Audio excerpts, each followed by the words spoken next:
The Magic Shop by H.G. Wells. I had seen the magic shop from afar several times.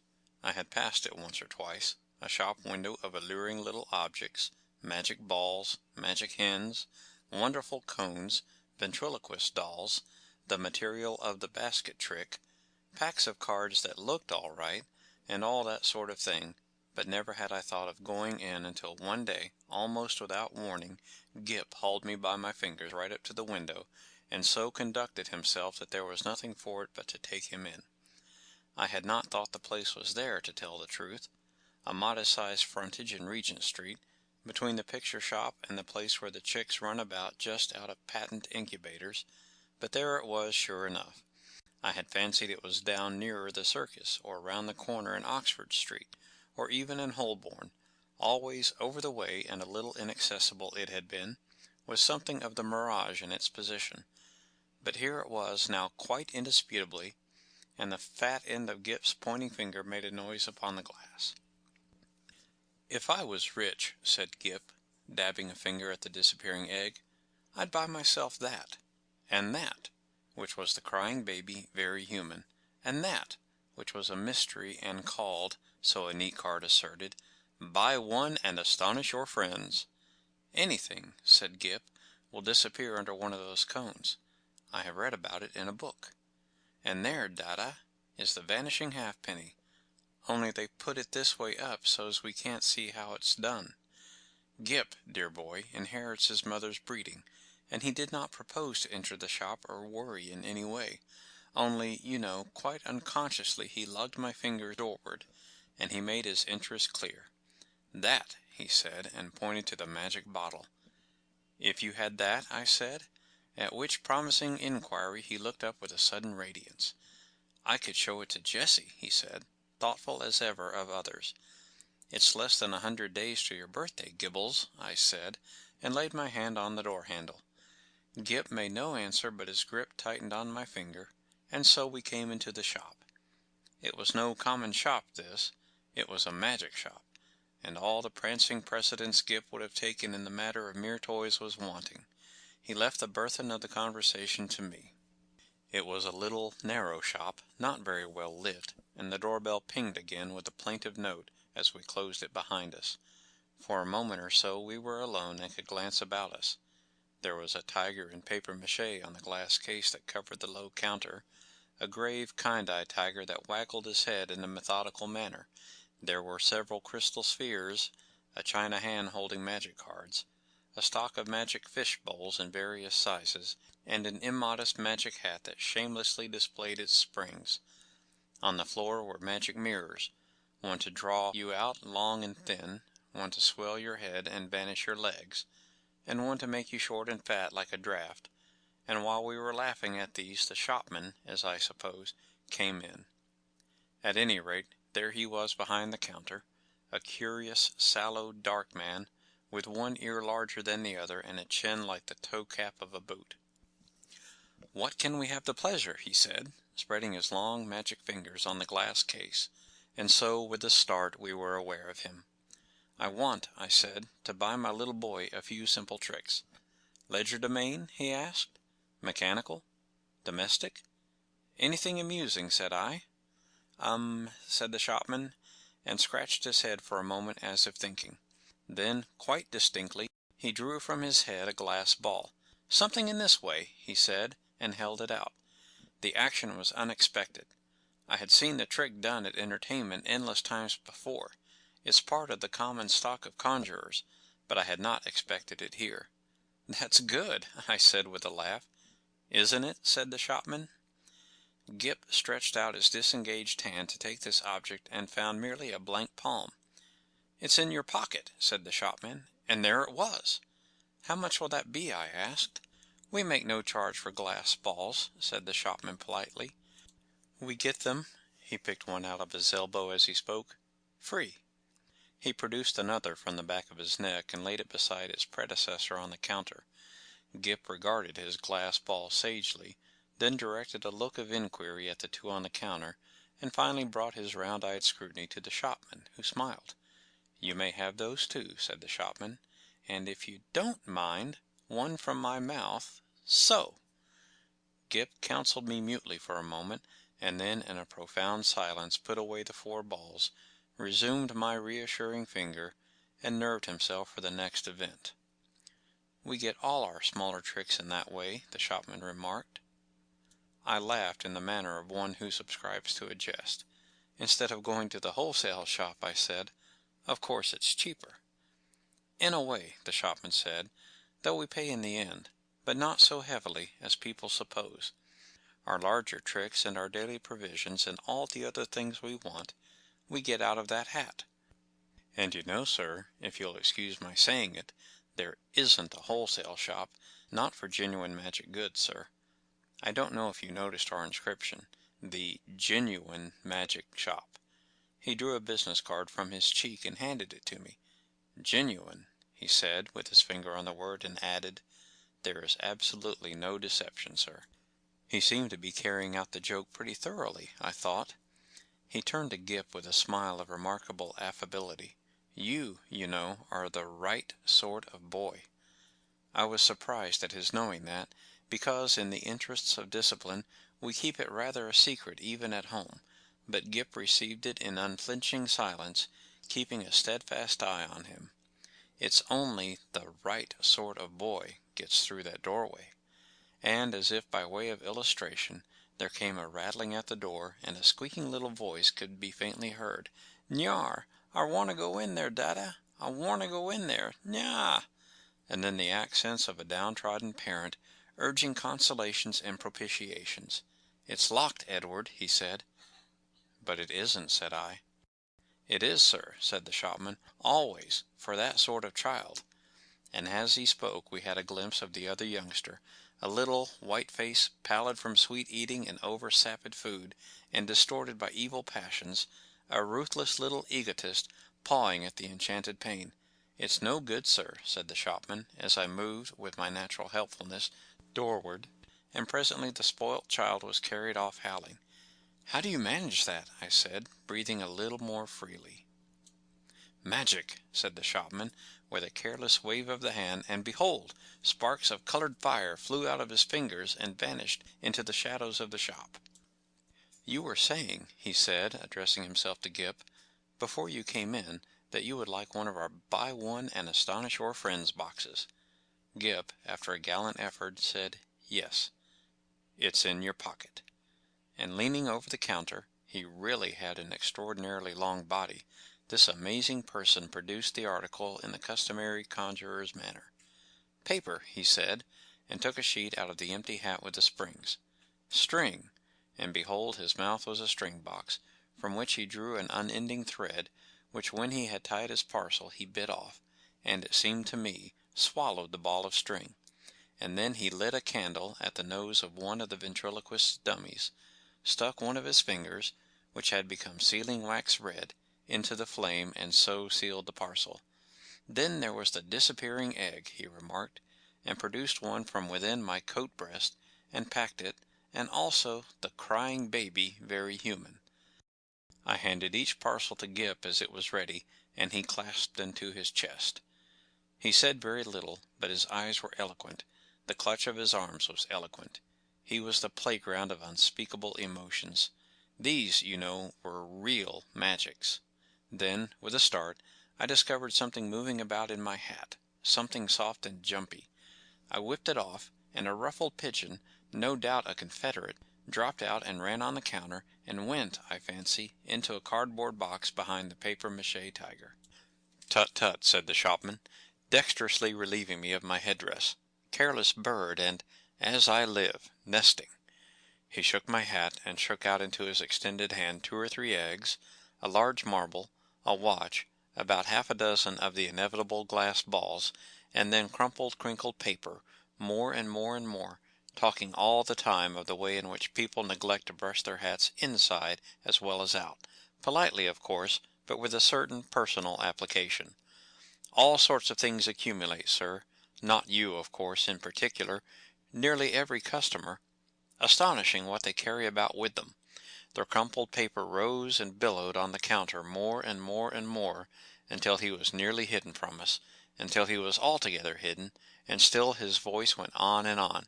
"We none of us know what the fair semblance of a human being may conceal, sir. Are we all then no better than brushed exteriors, whited sepulchres?"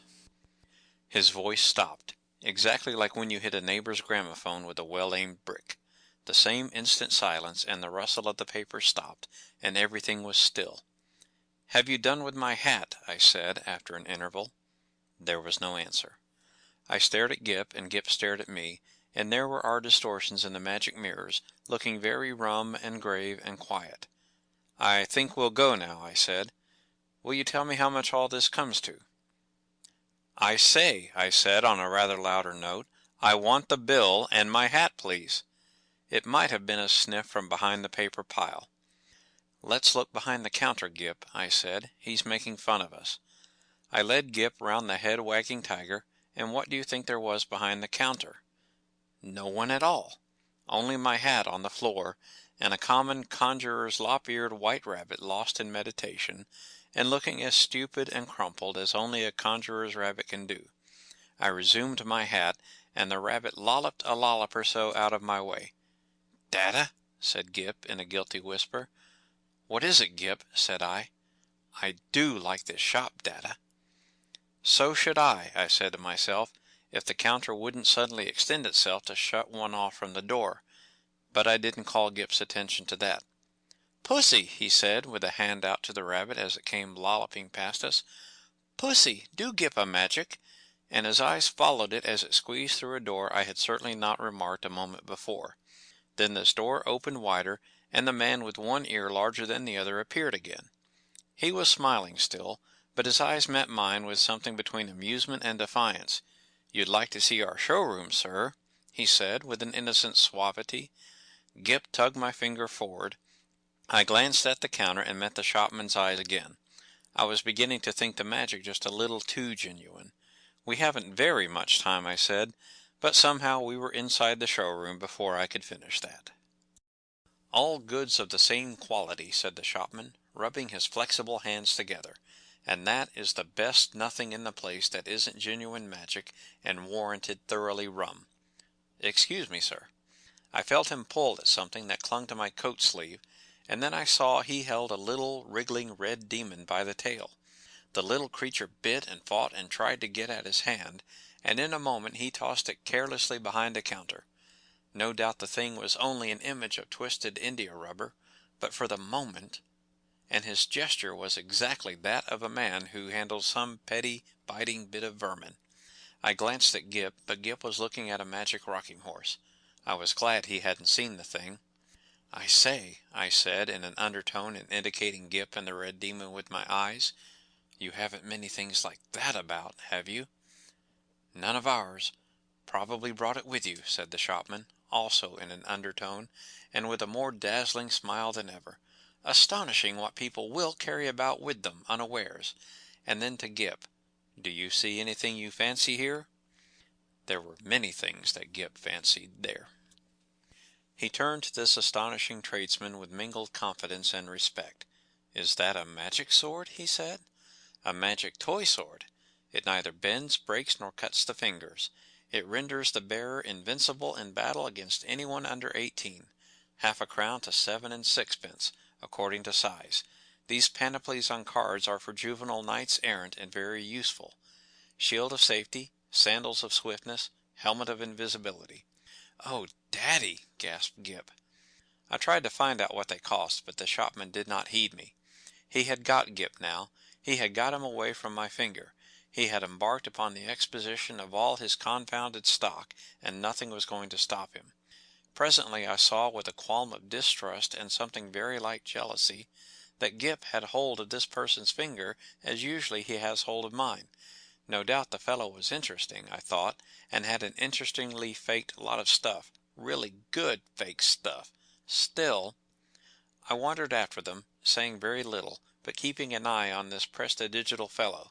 After all, Gip was enjoying it, and no doubt when the time came to go we should be able to go quite easily.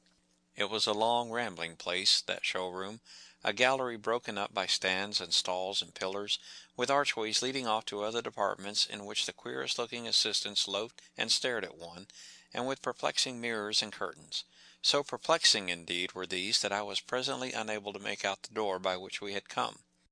The shopman showed Gip magic trains that ran without steam or clockwork, just as you set the signals, and then some very, very valuable boxes of soldiers that all came alive directly you took off the lid and said.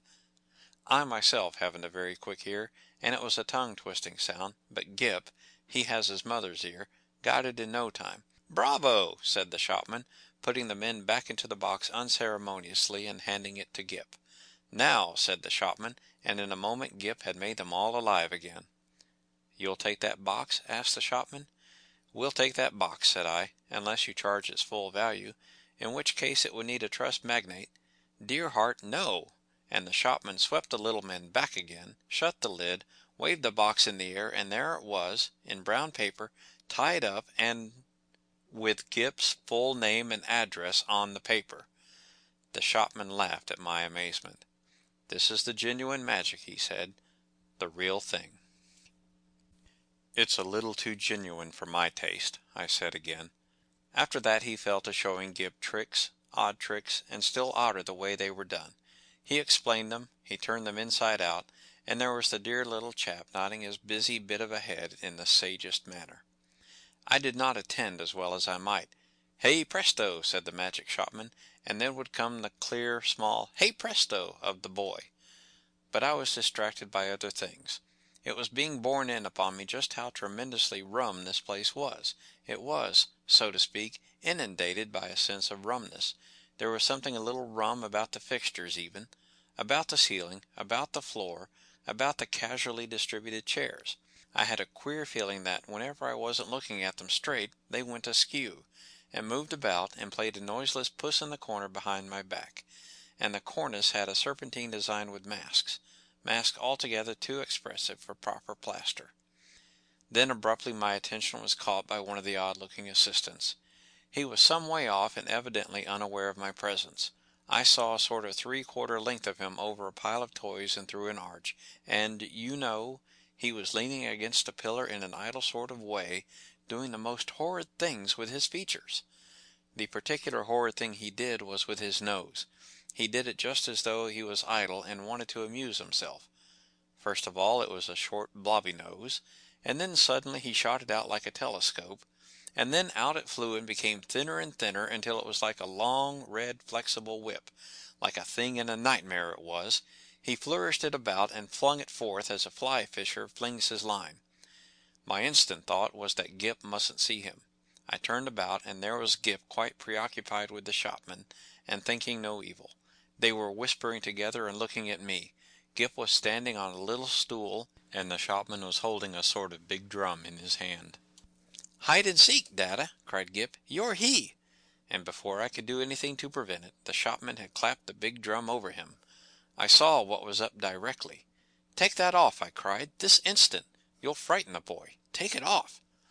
The shopman with the unequal ears did so without a word, and held the big cylinder towards me to show its emptiness. And the little stool was vacant. In that instant my boy had utterly disappeared. You know, perhaps, that sinister something that comes like a hand out of the unseen and grips your heart about? You know it takes your common self away and leaves you tense and deliberate, neither slow nor hasty, neither angry nor afraid. So it was with me. I came up to this grinning shopman and kicked his stool aside. "Stop this folly," I said. "Where is my boy?" "You see," he said, still displaying the drum's interior, "there is no deception." I put out my hand to grip him, and he eluded me by a dexterous movement. I snatched again, and he turned from me and pushed open a door to escape. "Stop!" I said, and he laughed, receding. I leaped after him into utter darkness. Thud! "Lord bless my heart! I didn't see you coming, sir." I was in Regent Street, and I had collided with a decent-looking working man, and a yard away perhaps, and looking a little perplexed with himself, was Gip. There was some sort of apology, and then Gip had turned and come to me with a bright little smile, as though for a moment he had missed me. And he was carrying 4 parcels in his arm.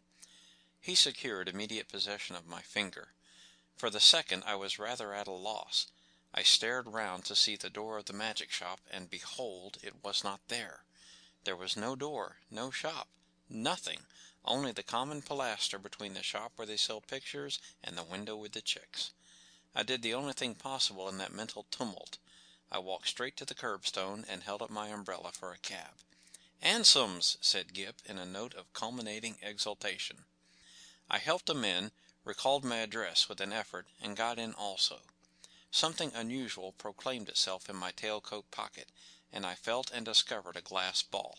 With a petulant expression I flung it into the street. Gip said nothing. For a space neither of us spoke. "Dada," said Gip at last, "that was a proper shop." I came round with that to the problem of just how the whole thing had seemed to him. He looked completely undamaged. So far, good. He was neither scared nor unhinged. He was simply tremendously satisfied with the afternoon's entertainment, and there in his arms were the 4 parcels. Confound it, what could be in them? I said, "little boys can't go to shops like that every day." He received this with his usual stoicism, and for a moment I was sorry I was his father and not his mother, and so couldn't suddenly there, coram publico, in our hansom, kiss him. After all, I thought, the thing wasn't so very bad. But it was only when we opened the parcels that I really began to be reassured. 3 of them contained boxes of soldiers, quite ordinary lead soldiers, but of so good a quality as to make Gip altogether forget that originally these parcels had been magic tricks of the only genuine sort, and the 4th contained a kitten, a little living white kitten, in excellent health and appetite and temper. I saw this unpacking with a sort of provisional relief. I hung about in the nursery for quite an unconscionable time. That happened 6 months ago, and now I am beginning to believe it is all right. The kitten had only the magic natural to all kittens, and the soldiers seem as steady a company as any colonel could desire. And Gip? The intelligent parent will understand that I have to go cautiously with Gip. But I went so far as this one day. I said, "How would you like your soldiers to come alive, Gip, and march about by themselves?" "Mine do," said Gip. "I just have to say a word I know before I open the lid." "Then they march about alone?" "Oh, quite, Dada. I shouldn't like them if they didn't do that."